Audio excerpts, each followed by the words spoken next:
The United States has entered a new war in the Middle East under the leadership of President Donald Trump, who once vowed to champion peace, prioritize trade, and put American interests above all.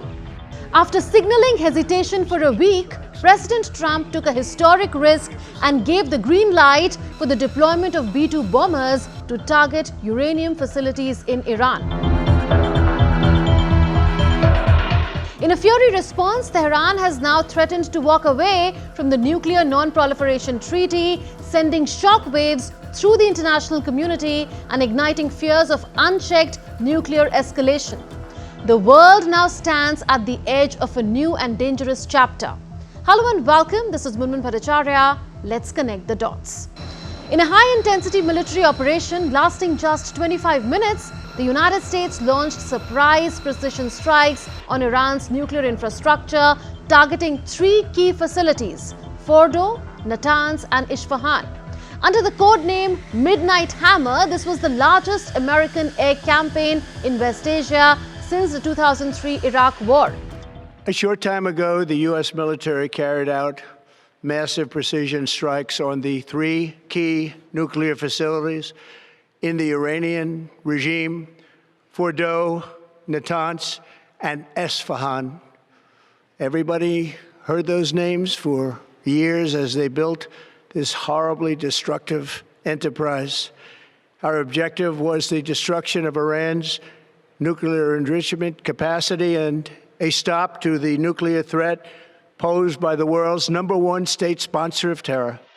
In this operation, United States used its B-2 stealth bombers and bunker buster bombs to destroy the nuclear infrastructure of Iran.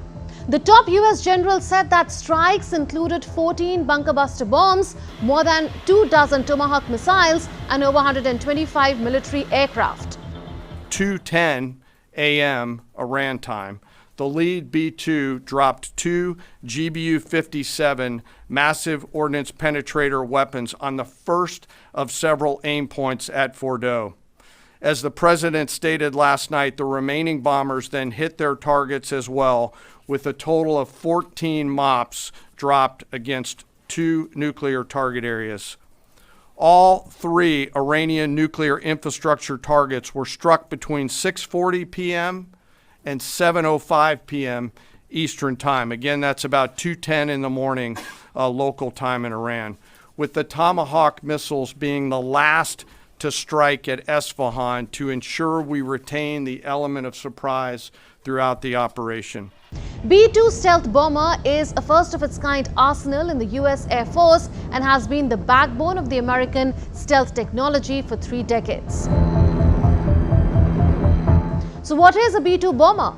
It is United States long-range stealth bomber, which costs $2.1 billion each, making it the most expensive military aircraft ever built. The bomber's range of over 6,000 nautical miles without refueling enables global strike capabilities from continental U.S. bases. And with aerial refueling, the B-2 can reach virtually any target worldwide. Its payload capacity of more than 40,000 pounds allows the aircraft to carry a diverse array of conventional and nuclear weapons. This time, aircraft took off from the Whiteman Air Force Base in Missouri and delivered a total of 420,000 pounds of explosives. The operation came after more than a week of Israeli strikes that damaged Iran's nuclear facilities, eradicated the country's air defenses, and took out many of its military brass and top nuclear scientists. Hailing the success of Operation Midnight Hammer, Pentagon said it obliterated Iran's nuclear ambitions. We devastated the Iranian nuclear program. But it's worth noting the operation did not target Iranian troops or the Iranian people. For the entirety of his time in office, President Trump has consistently stated for over 10 years that Iran must not get a nuclear weapon. Full stop. Thanks to President Trump's bold and visionary leadership and his commitment to peace through strength, Iran's nuclear ambitions have been obliterated. For years, Israel and the US have accused Iran of developing nuclear weapons, but Iran insists that its nuclear program is only for civilian purposes. Iran has spent decades in developing its nuclear program and sees it as a source of national pride and sovereignty. Iran insists its nuclear program is peaceful, aimed at boosting domestic energy and freeing up oil for export.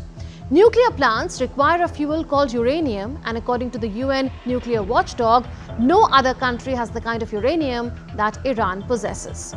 At the heart of the controversy over Iran's nuclear program is its enrichment of uranium, a process used to produce fuel for power plants and at higher levels. It can also be used to make a nuclear bomb.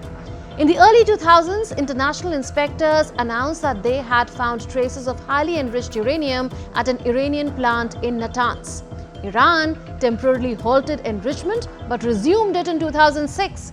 After years of negotiations, in 2015, Iran and 6 world powers agreed to a nuclear deal that limited Iran's nuclear threat in return for lighter sanctions.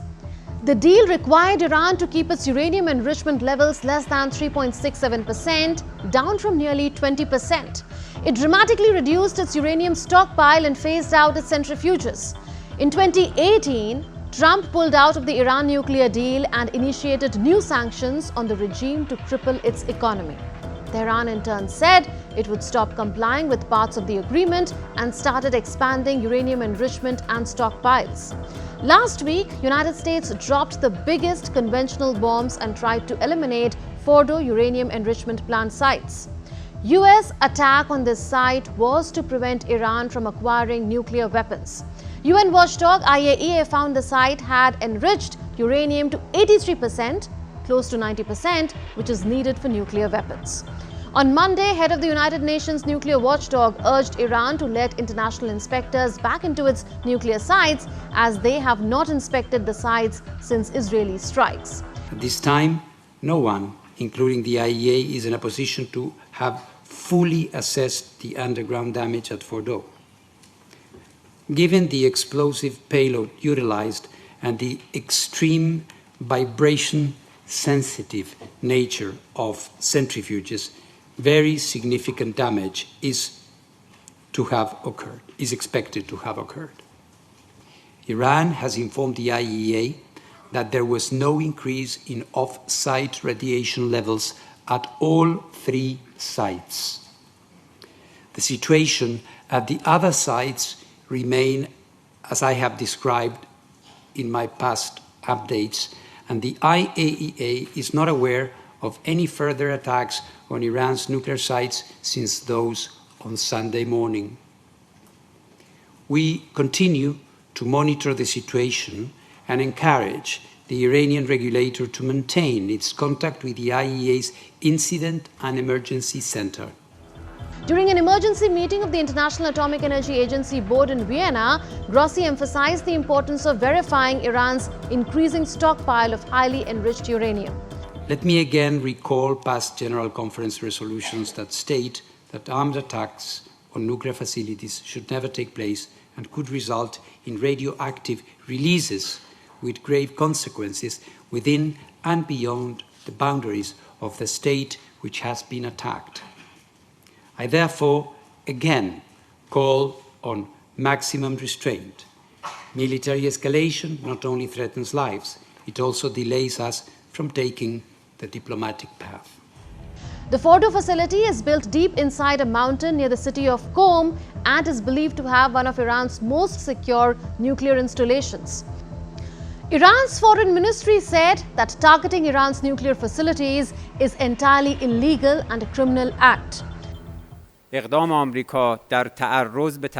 For us Iranians, the US action is targeting Iran's peaceful nuclear facilities, all of which were under the NPT framework, the agreements of the NPT, and under full and continuous supervision by the International Atomic Energy Agency, is an entirely illegal and criminal act. No one in the world and no authority at the international level can justify this aggression in any way. Amid rising tensions, Iran is now threatening to withdraw from the Nuclear Non-Proliferation Treaty or NPT. The treaty is aimed at preventing the spread of nuclear weapons and promoting peaceful uses of nuclear energy. If Iran withdraws, it will no longer be bound by the obligations of the treaty. As per experts, it would not be legally restricted from building nuclear weapons and could pursue nuclear activities without the oversight of the IAEA. In a latest development, President Donald Trump has announced a phased ceasefire between Israel and Iran, claiming it would bring an end to what he called the 12-day war. According to Trump, Iran would halt attacks and Israel is expected to follow suit. However, the situation on the ground tells a different story. Iran has rejected claims of any official agreement, stating it will not consider a ceasefire unless Israel stops its military operations first. Meanwhile, reports indicate that strikes from both sides continued even after the announcement. The ceasefire, though dramatic in its delivery, remains uncertain in reality.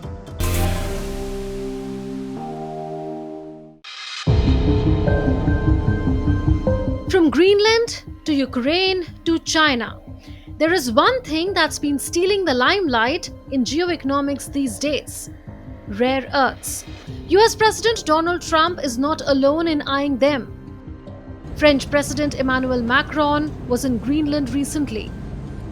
He too has set his sights on the rare earths present in plenty there. Listen to Macron in Greenland.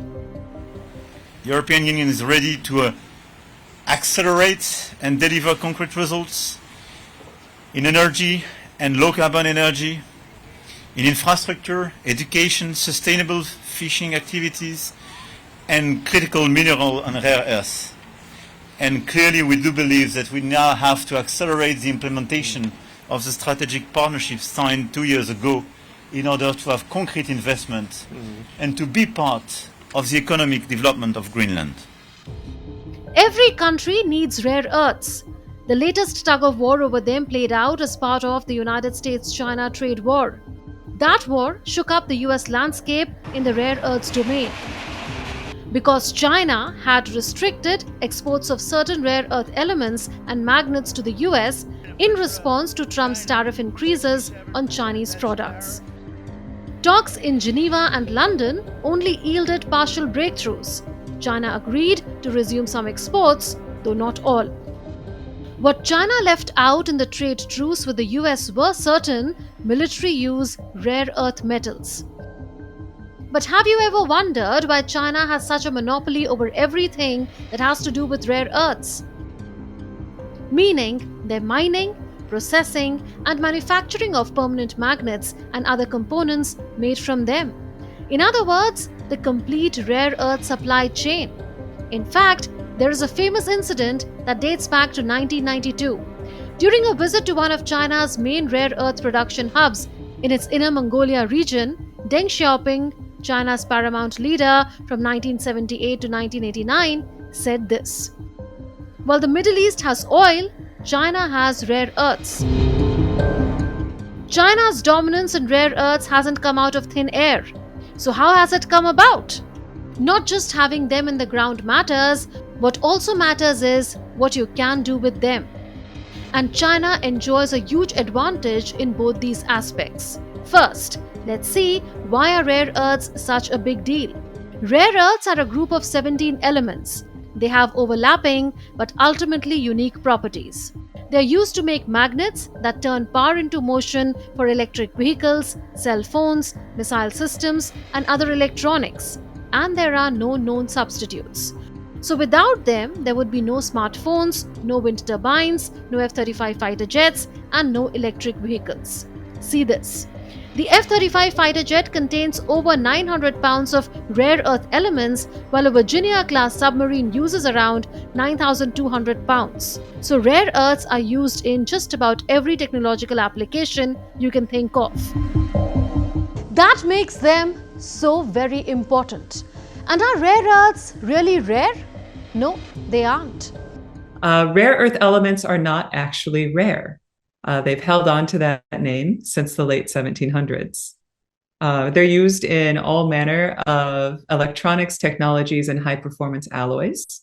They're often described as the vitamins or the spice of industry because they have, over the past several decades, they've enabled, through advances in material science, our technologies to get smaller and faster and stronger and more resilient.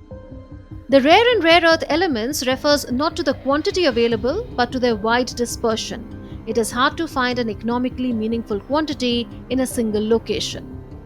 So how has China come to dominate rare earth supply chains? China's involvement with rare earth elements began with the discovery of deposits in 1927 at Bayan Obo, Inner Mongolia, an autonomous region of northern China. But only small-scale production started in the late 1950s. The government initially showed little interest in the large-scale potential of these elements until the 1970s and 1980s, when the importance of rare earth elements for technology and industry became clear. In 1975, the Chinese State Council established a National Rare Earth Development and Application Leading Group. That signaled the start of systematic state investment in research, mining and processing. Pioneers like Xu Guangxian, a Chinese chemist educated in the US and a key figure in China's nuclear program, developed China's first rare earth processing technology around 1972 and helped shape national policies. Throughout the late 1970s and 1980s, China steadily increased its investment in rare earth elements mining and processing. By the mid-1980s, China's output surpassed that of the United States. Eventually, China became a major global producer by the late 1980s. By the 1990s, China had not only expanded domestic production, but it had also begun acquiring or investing in rare earth companies abroad. That further consolidated China's position. So China's dominance of the rare earths industry is the result of a 40-year campaign by the Chinese state that has given it a market share of between 80 and 90% of the mining, processing and manufacturing of the minerals and their end-use products. The key factors in China's rise were state support, low labor costs, aggressive investment in refining technologies, and weak environmental regulations. China's early dominance in the early earth supply chain began where it was easiest to win, at the mine. Looser environmental standards meant China could extract these minerals cheaply, while stricter regulations forced many mines in the US and elsewhere to shut down. To repeat what I said earlier, China dominates all the three stages of rare earths: mining of elements, the processing into separate oxides, and manufacturing of permanent magnets out of them. Processing is where dominance is truly decided. When the giant Mountain Pass mine in the Mojave Desert in California, which was once America's flagship source, shut down in the early 2000s due to a combination of environmental, economic and competitive pressures such as repeated leaks of heavy metals and radioactive wastewater that led to significant environmental damage and regulatory scrutiny, US effectively ceded the field to China. With little competition, Chinese processors ramped up capacity, invested heavily in refining techniques, and cemented a near monopoly in processing of rare earths. Places that have the energy and the regulatory framework that is amenable to lower cost processing and refining, which is to say, with greater social and environmental risk, those in the latter part of the 20th century became fewer and farther between. And that's why over the latter part of the 20th century and into the early part of the 21st century, production left the West and concentrated in China. Over the past decade, there have been extensive concerted efforts to resume rare earth mining and processing in the US, in Canada, Australia, and many other places besides. But countries other than China found it challenging to resume processing of rare earths.